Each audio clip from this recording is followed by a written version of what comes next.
आप सभी को गुड इवनिंग।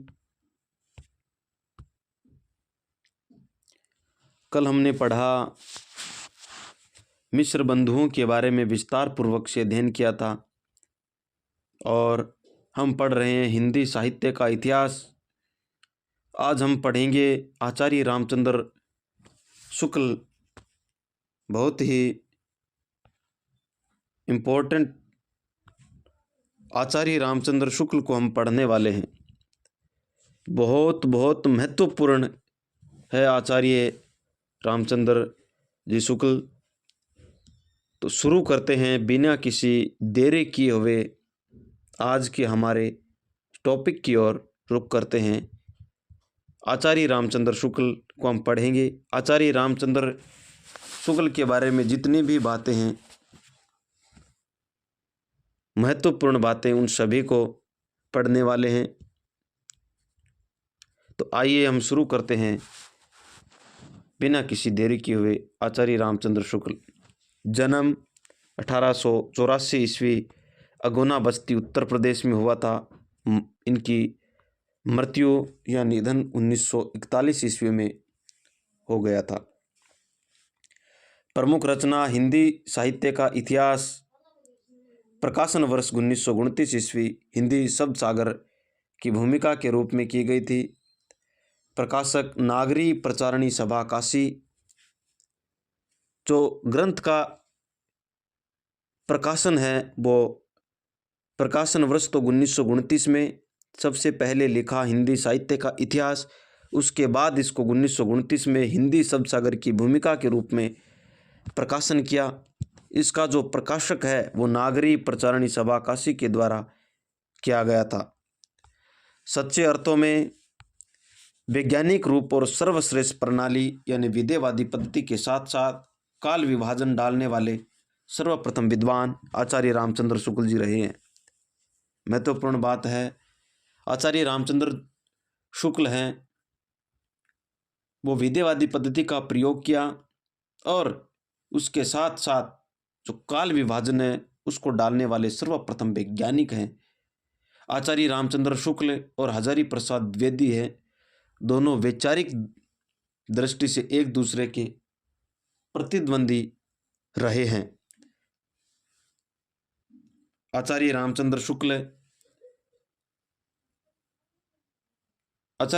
शुक्ल जी के साहित्य इतिहास एवं विचारों के विषय में गणपति चंद्र गुप्त जी ने कहा है कि आचार्य रामचंद्र शुक्ल जी की अनेक अवधारणाओं और मान्यताओं का तर्क सहित खंडन करने वाले लेखक हजारी प्रसाद द्विवेदी हैं। यह गणपति चंद्र गुप्त जी ने कहा है।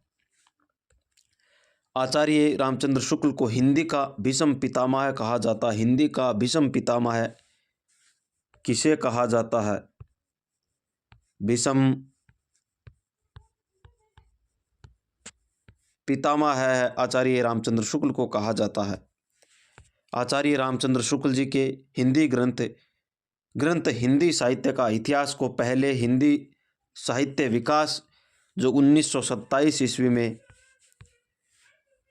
लिखा गया था के नाम से लिखा गया था, लेकिन किसी कारणवश से प्रकाशन नहीं हो सका। जनवरी 1929 में यह ग्रंथ हिंदी साहित्य का विकास को 1929 में हिंदी शब्द सागर की भूमिका के रूप में प्रकाशित किया था। उसके बाद तथा दिसंबर 1929 में ही इस ग्रंथ को पुनः हिंदी साहित्य का इतिहास नाम से प्रकाशित किया गया था। यानी सबसे पहले हिंदी साहित्य का विकास 1927 ईस्वी के अंदर जो प्रकाशन नहीं हो सका, उसके बाद उसका संशोधित रूप करके हिंदी शब्द सागर की भूमिका जनवरी 1929 में, उसके बाद पुनः इसको हिंदी साहित्य का इतिहास दिसंबर 1929 ईस्वी में निकाला था। महत्वपूर्ण बात है। उसके बाद 1940 में इसका संशोधित संस्करण निकाला गया, जिसमें इन्होंने सिद्ध साहित्य, नाथ साहित्य और जैन साहित्य को सांप्रदायिक सांप्रदायिक शिक्षा मात्र कहकर के इनका उपहास किया था, यानी इनको शामिल नहीं किया, इनकी अवहेलना की, इनका उपहास किया। जबकि द्वितीय संस्करण में इन्होंने शामिल करके साहित्य इतिहास का प्रारंभ ही सिद्धों की वाणियों से किया था। अब आप एक बात बताइए, क्या किसी एक धर्म या संप्रदाय को लेकर के हम हिंदी साहित्य या किसी भी ग्रंथ की रचना है वो कर सकते हैं क्या? नहीं कर सकते। इसलिए इनकी जो इन्होंने सिद्धों की, नाथों की और जैनों की अवहेलना की गई और सांप्रदायिक शिक्षा मात्र कहकर के पुकारा, तो इसकी आलोचना होने लगी। तो इन्होंने उसका दूसरा संस्करण निकाला था, उसमें इन्होंने शामिल किया। और चौथे संस्करण में, यानी दूसरे संस्करण में, इन्होंने अपना लेखन का प्रारंभ ही सिद्धों की वाणियों से किया था। महत्वपूर्ण है कि हिंदी शब्द सागर जो ग्रंथ है यह शब्दों का पर्यायवाची कोश है, जिसकी स्थापना शुक्ल जी ने 1928 ईस्वी में की। श्याम सुंदर दास और डॉक्टर रामकुमार वर्मा के प्रयासों से की गई थी। इन तीनों यानी रामचंद्र शुक्ल, श्याम सुंदर दास और रामकुमार वर्मा को केशवानंद पाठक जी ने मिलाया था। प्रमुख विशेषताएं हैं इस ग्रंथ में साहित्य इतिहास की सबसे महत्वपूर्ण प्रणाली या पद्धति, विद्यावादी पद्धति का प्रयोग किया गया। उसके बाद दूसरा महत्वपूर्ण पॉइंट है कि इस रचना में लगभग 1000 रचनाकारों का विवेचन किया गया। इस ग्रंथ में इन्होंने आधुनिक समालोचनात्मक शैली का प्रयोग कवियों के विवेचन हेतु किया। इस ग्रंथ की रचना में इन्होंने केदारनाथ पाठक का सहयोग लिया था। प्रारंभ में शुक्ल जी ने इस ग्रंथ का प्रयोग अपने साहित्य इतिहास के विद्यार्थियों के ज्ञान बढ़ाने के लिए एक नोट्स के रूप में तैयार किया था।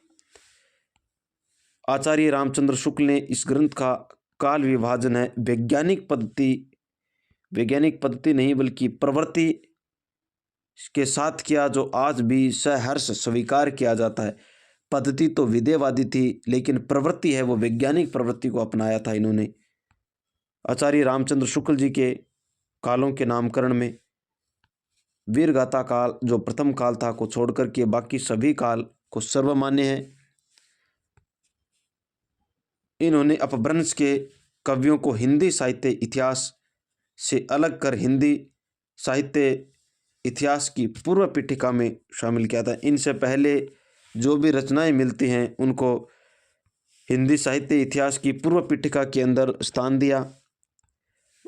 नौवां है कि आचार्य रामचंद्र शुक्ल ने अपने ग्रंथ हिंदी साहित्य का इतिहास में मुंज और राजा भोज को हिंदी साहित्य का प्रथम कवि माना। चंद्रबृदाई को हिंदी का प्रथम महाकवि माना। इसकी रचना पृथ्वीराज रासो को हिंदी की प्रथम महाकाव्य माना है। हिंदी का प्रथम महाकाव्य माना, यानी आचार्य रामचंद्र शुक्ल ने हिंदी साहित्य में सबसे पहला जो कवि है वो मुंज या राजा भोज यानी मुख्य रूप से मुंज को माना था। महाकवि है वो चंद्रबृदाई को माना और इसकी रचना जिसको महाकाव्य है पृथ्वीराज रासो को महाकाव्य माना है। महत्वपूर्ण है कि एक तरफ तो इसको महाकाव्य और प्रथम महाकवि मानते हैं, दूसरी तरफ इन्होंने कहा है कि रामचंद्र शुक्ल जी कहते हैं कि सर्वप्रथम ही चंद्रबृदाई की रचना पृथ्वीराज रासो को जाली ग्रंथ माना है। एक तरफ तो जाली ग्रंथ मानते हैं, एक तरफ इसको प्रथम महाकाव्य माना है। 10वां पॉइंट है वह है कि आचार्य रामचंद्र शुक्ल ने खड़ी बोली की प्रथम रचना गंग कवि के द्वारा चंद छंद वर्णन की महिमा को माना है। यानी खड़ी बोली की प्रथम रचना है वो गंग कवि के द्वारा रचित चंद छंद वर्णन की महिमा को माना है। ये प्रश्न आया था चंद छंद वर्णन की महिमा वाला। आगे है कि आचार्य रामचंद्र शुक्ल के अनुसार काल विभाजन, इन्होंने संपूर्ण साहित्य, हिंदी साहित्य इतिहास को वैज्ञानिकता के आधार पर 4 कालखंडों में निम्नानुसार बांटा है। वीर गाथा नंबर 1 वीर गाथा काल, दूसरा पूर्ण मध्यकाल, 3 और 4। यानी पहला वीर गाथा काल, शुक्ल जी ने इसी को हजारी प्रसाद द्विवेदी ने आदिकाल कहा है। 1050 विक्रम संवत से 1375 विक्रम संवत तक। पूर्व मध्यकाल भक्त, जिसको हजारी प्रसाद द्विवेदी ने भक्ति काल कहा है, 1375 विक्रम संवत से 1700 विक्रम संवत तक। उसके बाद तीसरा है वो उत्तर मध्यकाल, जिसको हजारी प्रसाद द्विवेदी ने रीतिकाल कहा था, 1700 विक्रम संवत से 1900 विक्रम संवत तक। और अंतिम जो चौथा गद्य काल है, इसको आधुनिक काल है, हजारी प्रसाद द्विवेदी ने कहा है 1900 विक्रम संवत से 1934 तक। यानी टोटल समय है इनका 934 वर्ष हुआ। आदिकाल 993 ईस्वी से 1318 ईस्वी, यानी इनका बीच का जो समय है वो 1325 ईस्वी आता है। भक्ति काल 1318 ईस्वी से 1643 ईस्वी तक, यह भी 325 वर्ष। और रीतिकाल है उसको 1643 ईस्वी से 1843, 200 वर्ष हो गए। आधुनिक काल 1843 से 1927, 84। इनका टोटल जोड़े तो हमारा 934 वर्ष आता है। महत्वपूर्ण है, आचार्य रामचंद्र शुक्ल ने वीर गाथा काल को भी पुनः 2 भागों में विभाजित कर दिया। वीर गाथा काल की 2 भाग कौन कौन से? नंबर 1 अपभ्रंश काल, दूसरा प्राकृतिक भाषा काल। आचार्य रामचंद्र शुक्ल ने हिंदी के प्रथम कालखंड को वीर गाथा काल नाम देने के लिए इन्होंने 12 रचनाओं को माध्यम बनाया था, जिसको कुछ विद्वानों ने नहीं माना है। कौन कौन से हैं? नंबर 1 क्रम संख्या, रचना और रचनाकार। इसको रचने वाले कौन है? प्रथम है पृथ्वीराज रासो, चंद्रप्रदाई, बिसलदेव रासो, नरपति नाल है, परमाल रासो, जगनिक, हमीर रासो, सारंगधर, खुमान रासो, दलपति विजय, विजयपाल रासो, मल सिंह भाट, कीर्ति पताका विद्यापति, कीर्ति लता विद्यापति, पदावली विद्यापति, जयचंद प्रकाश भट्ट केदार, जय मयंक जस चंद्रिका, मधुकर कवि, और पहेलियाँ मुकरियाँ ये अमीर खुसरो की है। यानी जो वीर गाथा काल है प्रथम, उसको बनाने के लिए इन्होंने इन 12 रचनाओं को आधार माना था। अब आचार्य रामचंद्र शुक्ल ने पूर्व मध्यकाल यानी भक्ति काल को भी 2 भागों में और उसके 4 उपभागों में निम्नानुसार बांटा है। 2 भाग और 4 उपभाग, यानी भक्ति काल को कौन कौन से हैं? पूर्व मध्यकाल बोलते हैं, जिसे हजारी प्रसाद द्विवेदी ने भक्ति काल कहा है। नंबर 1 निर्गुण भक्ति काव्य धारा, नंबर 2 सगुण भक्ति काव्य धारा। अब निर्गुण भक्ति काव्य धारा के भी 2 भेद हो गए, ज्ञानाश्रही काव्य धारा, प्रेमाश्रही काव्य धारा। सगुण भक्ति काव्य धारा की 2 भेद, कृष्णाश्रही काव्य धारा और रामाश्रही काव्य धारा।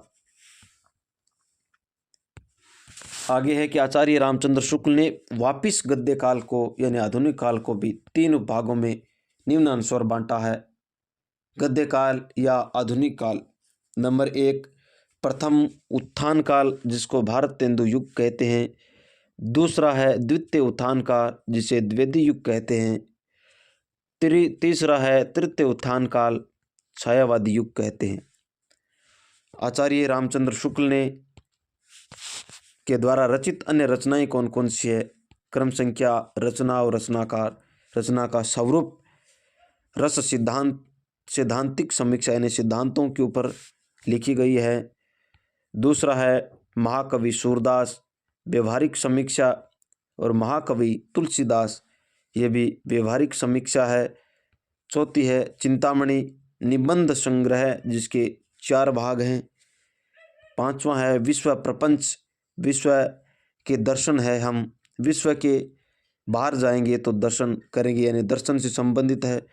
मधु स्त्रोत, काव्य रचना और काव्य में रहस्यवाद आलोचना है। काव्य में अभिव्यंजना यह भी आलोचना है।